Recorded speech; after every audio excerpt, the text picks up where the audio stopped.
Oh, push mo, push. Dali. Ay, patalo na tayo, oh.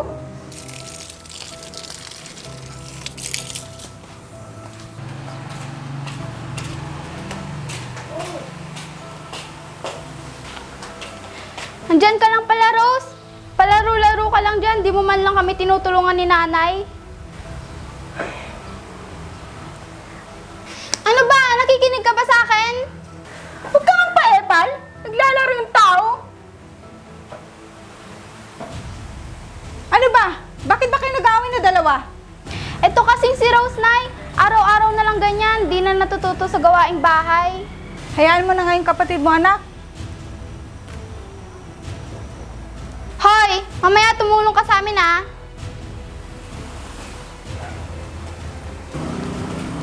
Nay, ako na po dyan.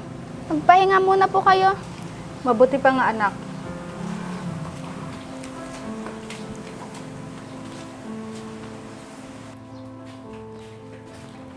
Nay, nakapagluto na po ako.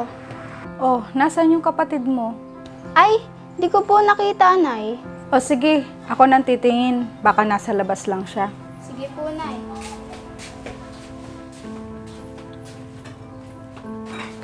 Oh, Gina, mamaya ha. Pumunta kayo. Para malasing naman tayo niyan. Oh, anak. Nandiyan ka lang pala. Tara na, kumain na tayo sa loob. Nakahanda na yung tanghalian natin. Mamaya na, Nay. Mamaya na yan, anak. Baka magkasakit ka naman kung hindi ka kakain sa tamang oras. Ang kulit niyo naman, Nay. Nakita niyong may kausap ako, di ba? Ano ba yan, Rose? Ba't ganyan ka makipagsalita kay nanay? O bakit? Sinabihan ko lang naman siya na may kausap ako dito sa cellphone, ah. Oo nga, pero akala mo naman kung sino ka makipagsalita kay nanay. Binabastos mo na siya eh. Jenny, hayaan mo na yung kapatid mo. Huwag mo na siyang patulan. Nay, hahayaan mo lang ba binabastos ka ni Rose? Kaya lumalaki yung ulo niyan eh. Bakit ba, ate? Pinapakilaman niyo ako. Kung gusto niyo kumain kayo, kumain kayo. Ano ba yan? Grabe na yung ugali mo. Nahawa ka sa mga kaibigan mong walang ibang ginawa kundi manulsul sa'yo.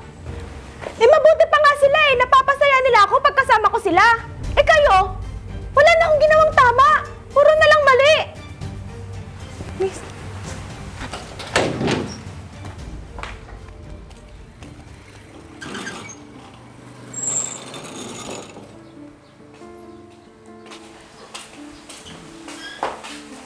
Oh, saan ka na naman pupunta? Sa barkada mo? Tapos, gabi ka na naman darating dito? Ano bang pake mo, ate? Bakit ba hindi ka na lang pumirmi dito? At tulungan natin si nanay habang bakasyon. Andiyan ka naman, di ba? Ba't hindi ikaw yung tumulong kay nanay? Alam mo, hindi ka na naawa kay nanay. Halos araw-araw tumatanggap ng labada para may pambayad dito sa upa ng bahay. Sana maisip mo rin ang lahat ng hirap at sakripisyo niya sa atin. Simula nung nawala si tatay, siya na lahat ang gumagawa ng responsibilidad ng isang magulang. Bakit? Kasalanan ko bang pinanganak tayong maging mahirap? At yan lang yung gustong trabaho ni nanay, maging labandera? Ano bang problema mo sa pagiging labandera ni nanay? Alam mo ba, na dito niya tayo binubuhay? Paglalabandera? Nakakahiya! Pinagtatawanan tuloy ako ng mga kaibigan ko. Ano bang pakialam ng mga kaibigan mo sa hanap buhay ni nanay? Wala! Sumusobra ka na! Tigas talaga ng ulo mo, Rose. Oh, anak. Nasaan yung kapatid mo? Ayun, umalis na naman, Nay. Baka pupunta na naman sa mga barkada niyang sulsol. Hindi na talaga napirmi ng bahay ang kapatid mo, anak. Kaya nga po, Nay. Halika na, anak. Tulungan mo na ako sa kusina. Sige, Nay.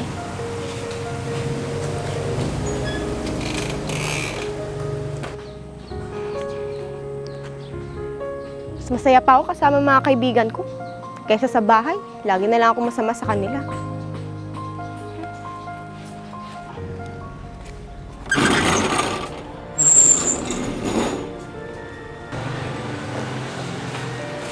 O anak, bakit ngayon ka lang? Galing lang po ako dun sa kaibigan ko, Nay. Bakit hindi ka umuwi kagabi? Eh, hindi po nila ako pinayagan umuwi. Baka naman nakipag-inuman ka dun, ha? Medyo po. Tama ba yung ginagawa mo sa sarili mo, anak? Kababae mong tao, umiinom ka? Eh, ano naman po masama sa pag-iinom, Nay? Mas nag-enjoy nga po ako kasama mga kaibigan ko kaysa sa inyo ni ate eh. Rose, anak, lahat ng ginagawa namin ng ate mo para sa ikabubuti mo. Kaya kami nagagalit sa'yo dahil may mali ka. Mali? Anong mali sa ginagawa ko? Eh, gusto ko lang naman maglibang sa labas ah. Rose! Bakit naririnig ko na naman na tinataas mo ng boses si nanay? Wala kang pake.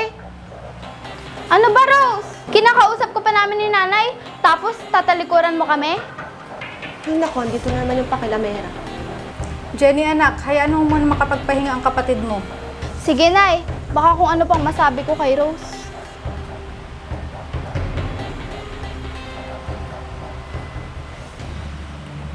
Sige, anak, tapusin mo na muna yung niluluto mo sa kusina. Sige, Nay.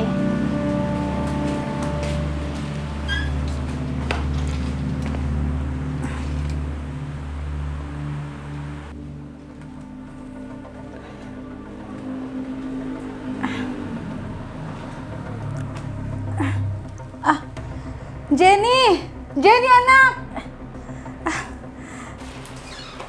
Bakit, Nay? Halika rito, anak! Anak, ang sakit ng tiyan ko! Anong nangyari, Nay? Anak, hindi ko na kaya Teka ang lang, Nay. sakit! Tatawag ako ng tulong. Aray! Ah!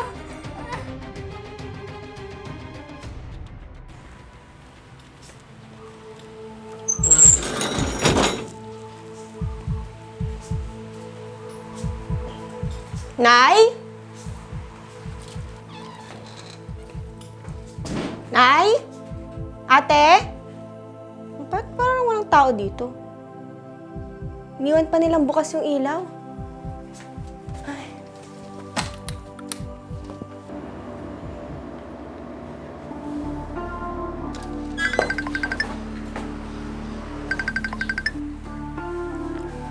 Hello, Rose. Oh, ate. Nasaan kayo ni nanay? Dinala ko si nanay dito sa ospital. Oh, anong nangyari kay nanay? Teka nga, pupuntahan ko kayo dyan.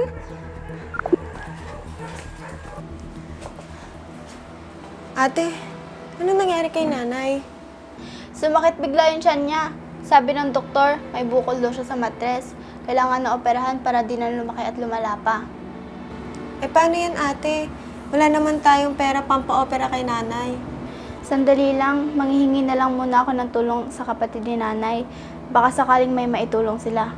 Diyan ka muna, bantayan mo si nanay. Sige, ate.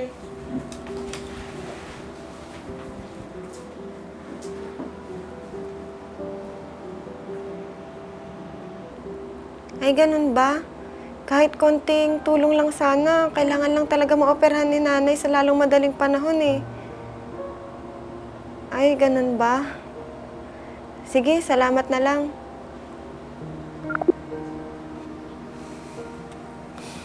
Tama talaga si nanay na hindi lahat ng kaibigan ko matutulungan ako sa oras ng pangangailangan ko. Rose. Rose. Oh, ate, ano balita? Nakahanap na ako ng pera. May tumulong sa atin yung kapatid ni nanay. Talaga, ate? Mga anak, Oh, nay. Nay, Kamusta po pakiramdam nyo? okay naman anak. Medyo masakit pa ang tiyan ko. hayaan mo, Nay. Mauoperahan ka din para di ka na mahirapan sa sakit mo. Saan kayo kukuha ng pera? Tinulungan tayo ni Tita Beth. Sabi niya, siya na daw ang bahala sa lahat ng gustusin dito sa ospital. Ganun ba anak? Mabait talagang tita Bet mo. Nay, patawad po sa nagawa ko sa inyo ni ate. Naging pasaway po ako. Wala yun anak. Sana magbago ka na nga. At atupagin mo ang pag-aaral mo kaysa pagbabarkada. Sige po, Nay. Basta, ang gusto ko lang po, magpagaling po kayo. Oo anak, pangako.